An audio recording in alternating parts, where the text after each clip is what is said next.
নমস্কাৰ শ্ৰদ্ধা ছাত্ৰীসকল আজিৰ এই ভিডিঅ'টোৰ জৰিয়তে গুণোৎসৱৰ OMR কেনেকুৱা ধৰণে পেকেটিং কৰিব লাগিব অৰ্থাৎ OMR বিলাক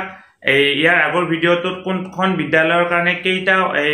পেকেট হ'ব এই কথাখিনি কৈছিলো আজি পেকেট কেইটা কেনেকুৱা ধৰণে সিল কৰিব লাগিব বা পেকেটত কেনেকুৱা ধৰণে আপোনালোকে OMR সমূহ ভৰাব লাগিব এই কথাখিনি ক'বৰ কাৰণে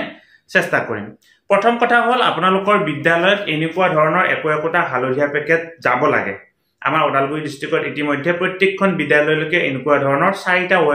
হালধীয়া পেকেট আহিছে কিবা কাৰণত যদি এনেকুৱা ধৰণৰ হালধীয়া পেকেট যোৱা নাই আপোনালোকে এনেকুৱা ধৰণৰ হালধীয়া পেকেট কিনি ল'ব বুলি মই আশা কৰিলো এতিয়া এই হালধীয়া পেকেট কেইটা যেতিয়া থাকিব 4টা হালধীয়া পেকেট থাকিব আপোনালোকৰ বিদ্যালয় অনুসাৰে পেকেটৰ সংখ্যা হ'ব যদি আপোনালোকৰ বিদ্যালয়খনত দুটা পেকেটৰ প্ৰয়োজন তেতিয়াহলে হালধীয়া পেকেট দুটা হলেও হ'ব যদি ইয়াতকৈ বেছি হয় 4টা পেকেটৰ সংখ্যা হয় তেতিয়াহলে আপোনালোকে এনেকুৱা ধৰণৰ 4টা পেকেট ল'ব প্ৰথম কথা হ'ল এই OMR টো পেকেটৰ ওপৰত আপুনি এখন কি লিখিব লাগিব লেবেল লিখিব লাগিব লেবেলখন প্ৰি প্ৰিন্টেড নাহে আপোনালোকে নিজে লিখিব লাগিব ইয়াতে কি লিখিব ধৰা হ'ল এখন এই পেকেটত আপুনি ক্লাছ OMR 1 ৰ OMR ভৰাব আপুনি ইয়াতে কি লিখিব ক্লাছ 1 OMR বা এই পেকেট ফৰ ক্লাছ 1 OMR তলত স্কুলৰ নামটো লিখিলে ইউডাইস কোডটো লিখিলে ডেটটো লিখিলে তলত number of OMR number of OMR টো এইকাৰণে লিখিব লাগিব কাৰণ এই পেকেটত কেইখন OMR আছে এই কথাটো তেতিয়া হলে জানা যাব এখন বিদ্যালয়ত যদি এই যিমান ছাত্ৰ ছাত্ৰী থাকে অৰ্থাৎ প্ৰথম শ্ৰেণীৰ ছাত্ৰ ছাত্ৰীসকলৰ কাৰণে যেহেতু ইন্ডিভিজুৱেল OMR নাহে সেই কাৰণে এখন OMR ত 10 জন ছাত্ৰ ছাত্ৰীৰ নাম সন্নিবিষ্ট হ'ব সেই হিচাপে আপোনালোকৰ OMR সংখ্যাটো গম পাব আৰু ইতিমধ্যে আপোনালোকৰ বিদ্যালয়ত OMR গৈছে শ্ৰদ্ধা ছাত্ৰীসকল আমাৰ ফেচবুক পেজ নলিনীকান্ত ডেকা এই নলিনীকান্ত ডেকা ফেসবুক পেজত আমি ইউটিউবত আপলোড কৰা সকলোবিলাক ভিডিঅ' বা আন কিছু খবৰ শিক্ষাৰ লগত জড়িত খবৰ যিবিলাক নেকি শিক্ষক শিক্ষয়িত্ৰী আৰু ছাত্ৰ ছাত্ৰীৰ কাৰণে উপযোগী তাত আমি আপলোড কৰো গতিকে আপুনি যদি আমাৰ ফেসবুক পেজ নলিনীকান্ত ডেকা এতিয়ালৈকে ফলো কৰা নাই অনুগ্ৰহ কৰি পেজটো ফলো কৰিব ভিডিঅ'ৰ ডেসক্ৰিপচনত লিংক দিয়া এতিয়া কি কৰিলে এইখিনি লিখাৰ পিছত তলত এক্সটাৰ্নেল ইভালুৱেটৰৰ সিগনেচাৰ আৰু আপোনাৰ প্ৰধান শিক্ষকৰ সিগনেচাৰ কৰি এই পেকেটত আপুনি কি কৰিলে প্ৰথম শ্ৰেণীৰ যিখন ফিল আপ কৰা OMR খন আপুনি পেকেটত ভৰালে এক নম্বৰ কথা এইটো হল এইটো থৈ দিলে তাৰ পিছত দ্বিতীয় শ্ৰেণীৰ কাৰণে কি কৰিলে আন এটা হালধীয়া পেকেট ললে ঠিক হেইদৰে এই দ্বিতীয় শ্ৰেণীৰ OMR খন আপুনি ইয়াতে ধুনিয়াকে ভৰাই দিলে তাৰ পিছত কি হল ইতিমধ্যে আপোনালোকৰ বিদ্যালয়ৰ দুটা শ্ৰেণীৰ OMR ভৰোৱা হল তাৰ পিছত তৃতীয় শ্ৰেণীৰ পৰা নৱম শ্ৰেণীলৈকে যিমান কেইটা ক্লাছ থাকিব আটাই কেইটা ক্লাছৰ OMR কি হ'ব এটা পেকেটতে যাব এটো পেকেটত ভৰালে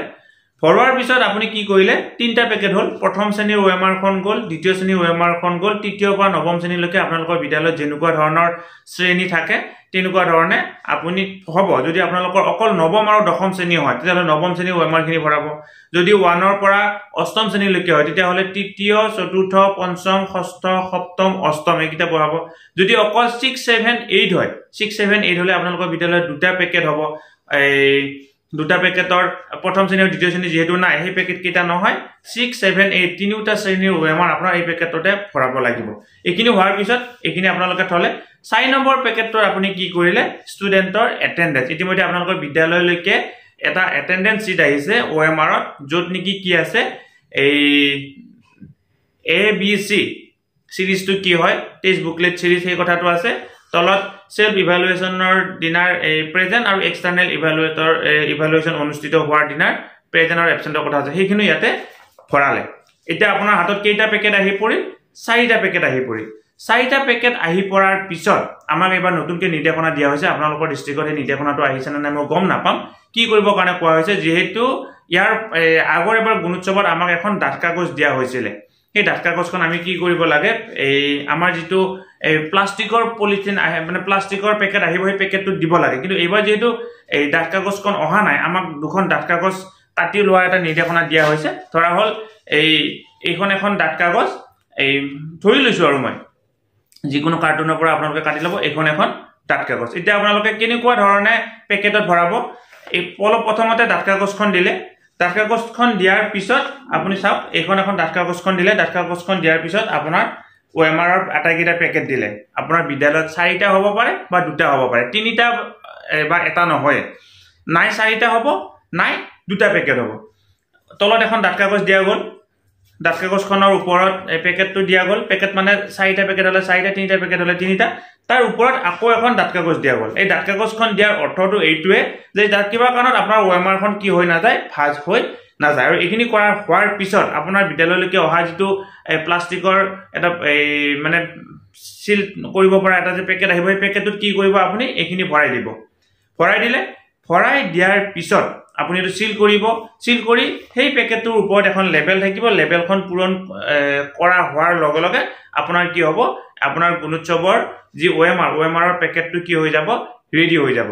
কিন্তু ইয়াতে এটা কথা মই মন কৰি থৈ যেটো আমাৰ প্লাষ্টিকৰ আপোনালোকৰ বাহা আহিব সেই বাহাটোত যেটো ষ্টিকাৰ থাকিব ষ্টিকাৰটো এবাৰ গুছাই যেতিয়া আপুনি লগাই দিব দ্বিতীয়বাৰ আপুনি কিন্তু খুলিব নোৱাৰে কিছুমান এনেকুৱা ধৰণৰ পলিথিন আছে যত এবাৰ লগোৱাৰ পিছত খুলিব পাৰে তাত কিন্তু খুলিব নোৱাৰে আঠাটো অকমান বেলেগ ধৰণৰ আঠা হয় গতিকে আপুনি আটাইখিনি কাম কৰা হোৱাৰ পিছতহে সিলটো খুলিব আৰু খুলি তাত আপুনি কি কৰিব এই মানে টেপটো লগাই দিব এনেকুৱা ধৰণে আপোনালোকৰ যেতিয়া ওএমআৰ খিনি পেকিং হ'ব এইখিনি আপোনালোকৰ নিৰ্দিষ্ট লাইসেন্স অফিচাৰজনে সংগ্ৰহ কৰিব আৰু লাইসেন্স অফিচাৰজনে কি কৰিব তেখেতৰ অধীনত থকা যি 12খন 10খন 15খন বিদ্যালয় আছে 15খন বিদ্যালয়ৰ পৰা একগোট কৰি এই আটাইকেইটা পেকেট আকৌ তেখেতে লগ কৰিব এই লগ কৰি এজে হল তেখেতক কাগজ কাপোৰ দিয়া হ'ব বা পলিথিন দিয়া হ'ব তেনেকুৱা ধৰণে তেখেতে মেৰাই লাৰে সিল কৰি হেতু কি কৰিব এই ব্লক অফিসত জমা দিব ব্লক অফিসত জমা দিয়াৰ পিছত কি হ'ব যেহেতু ব্লক অফিস আমাৰ এই লাইসেন্স অফিচাৰজনে 12খন বিদ্যালয় সংগ্ৰহ কৰিলে বা 13খন 14খন বিদ্যালয় সংগ্ৰহ কৰিলে হেতুতে এটা পেকেট হল ব্লকত গৈ কেইটা পেকেট হ'ব ব্লকত গৈ যেইটা মণ্ডল সমল কেন্দ্ৰ আছে অৰ্থাৎ যেইটা ক্লাষ্টাৰ আছে ক্লাষ্টাৰৰ পেকেট কেইটা লগ হৈ এটা পেকেট হ'ব বা দুটা পেকেট হ'ব এই পেকেট কেইটা আকৌ ডিস্ট্ৰিক্টত যাব আৰু ডিস্ট্ৰিক্টে আকৌ কি কৰিব আটাই কেইটা পেকেট একেলগ কৰি হেড ষ্টেটলৈকে পঠাব গতিকে এইটো হৈছে প্ৰচিডিউৰ আমি এই কাইলৈ যেহেতু 3 তাৰিখ হ'ব 4 তাৰিখৰ দিনা যেহেতু প্ৰেক্টিক্যালি আমি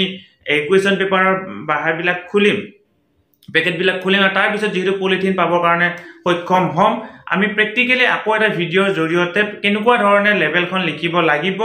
বা কেনেকুৱা ধৰণে এইখিনি এই ডাঠ কাগজ এখন ব্যৱহাৰ কৰি এই পেকেট কৰিব লাগিব সেই কথাখিনি আপোনালোকক পুনৰ ক'ব কাৰণে চেষ্টা কৰিম ছাৰবিদসকল আমি নলিনীকান্ত ডেকা নামৰ ইউটিউব চেনেলটোৰ জৰিয়তে শিক্ষক ছাত্ৰ ছাত্ৰী অভিভাৱক আৰু বিদ্যালয়ৰ কাৰণে জৰুৰী কিছু খবৰ প্ৰস্তুত কৰিবৰ কাৰণে চেষ্টা কৰো আপুনি যদি পোন প্ৰথমবাৰৰ কাৰণে এই চেনেলটো চাইছে অনুগ্ৰহ কৰি চেনেলটো সাবস্ক্ৰাইব কৰিব